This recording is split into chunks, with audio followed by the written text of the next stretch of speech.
Okay, so the crypto market just went through a pretty significant adjustment. We're talking a staggering $240 billion wiped out. Huge numbers. Yeah. Bitcoin dipped. Ethereum dropped about 10%. Solana slid 11%. Quite the shakeup. Mm-hmm. So today in this deep dive, we really want to unpack what's going on. All these complex forces, geopolitics, new regulations, even some surprising innovations, they're all shaping crypto right now.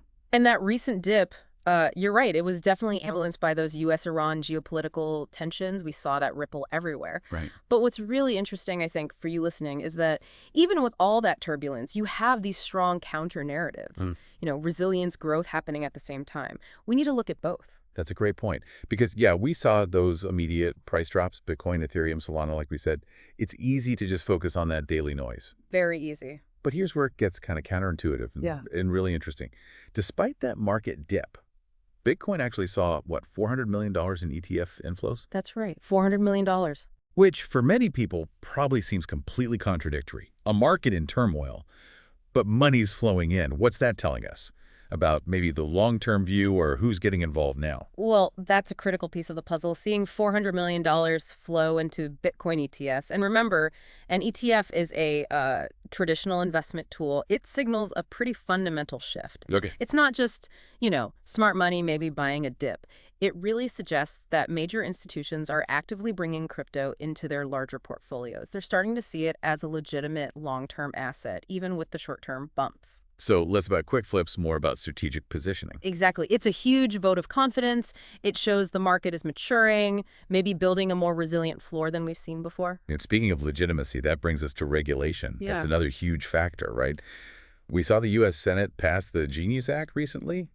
Big focus on stablecoins. Yeah, that's a landmark bill. Seems like it's aimed at boosting legitimacy, maybe making institutions feel safer. But there are critics worried about oversight, that it could maybe stifle innovation. Absolutely. It's always that delicate balance. The Genius Act is trying to provide that regulatory clarity, which is crucial for mainstream adoption. But the critics have a point. Could the oversight become too heavy-handed? Could it slow down the sort of agile innovation crypto is known for? A trade-off. It forces difficult trade-offs, yeah. Security versus speed, basically. And what's fascinating is seeing how different places are handling this. Like, you mentioned legitimacy. Look at Coinbase. They just secured a MiCA license in Luxembourg. Right, MiCA being the big EU regulation. Exactly. That license gives Coinbase a clear legal runway across the entire EU. That's a massive regulated market opening up for them. Huge advantage. And, their stock jumped significantly because of it. Okay, so a positive regulatory step there. But it's not the same everywhere. Not at all. Contrast that with Asia.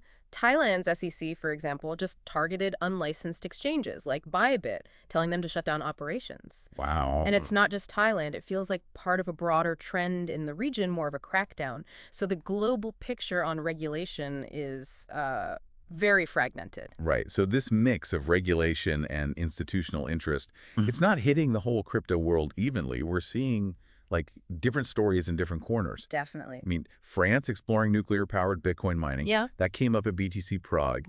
That hints at some pretty broad, maybe unexpected ways adoption could happen. It really does. And look at DeFi decentralized finance, some big strategic moves there too. Tron announced a reverse merger to go public on NASDAQ. Really? NASDAQ? Yep. Trying to get DeFi onto that traditional main stage. And then you have Cardano's Charles Hoskinson proposing a $100 million DeFi stimulus, trying to strengthen their own ecosystem from within. So big bets being placed on DeFi's future. Big commitments, yeah. But again, it's a mixed bag. NFT sales actually dipped quite a bit, down over 18% to about $117 million. So maybe some cooling off there. But other areas are hot. Exactly. AI crypto projects like Prismax raised millions. So you see investment shifting, excitement moving towards that intersection of AI and crypto. And this also brings up something maybe less talked about, the physical side. Yeah. That story about the crypto holder assaulted in Paris, Yeah. that's a sobering reminder, isn't it? About the real-world security risks when you hold significant digital wealth. It's not just about passwords and keys.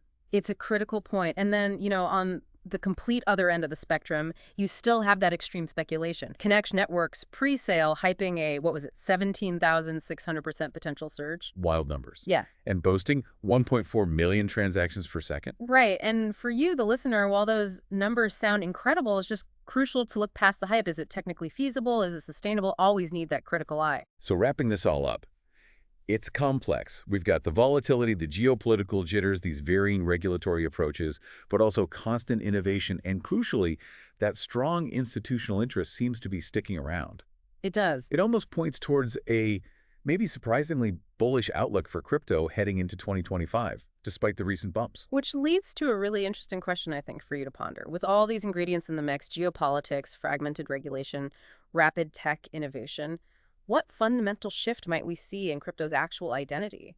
How might that reshape its impact on the world stage in the next few years?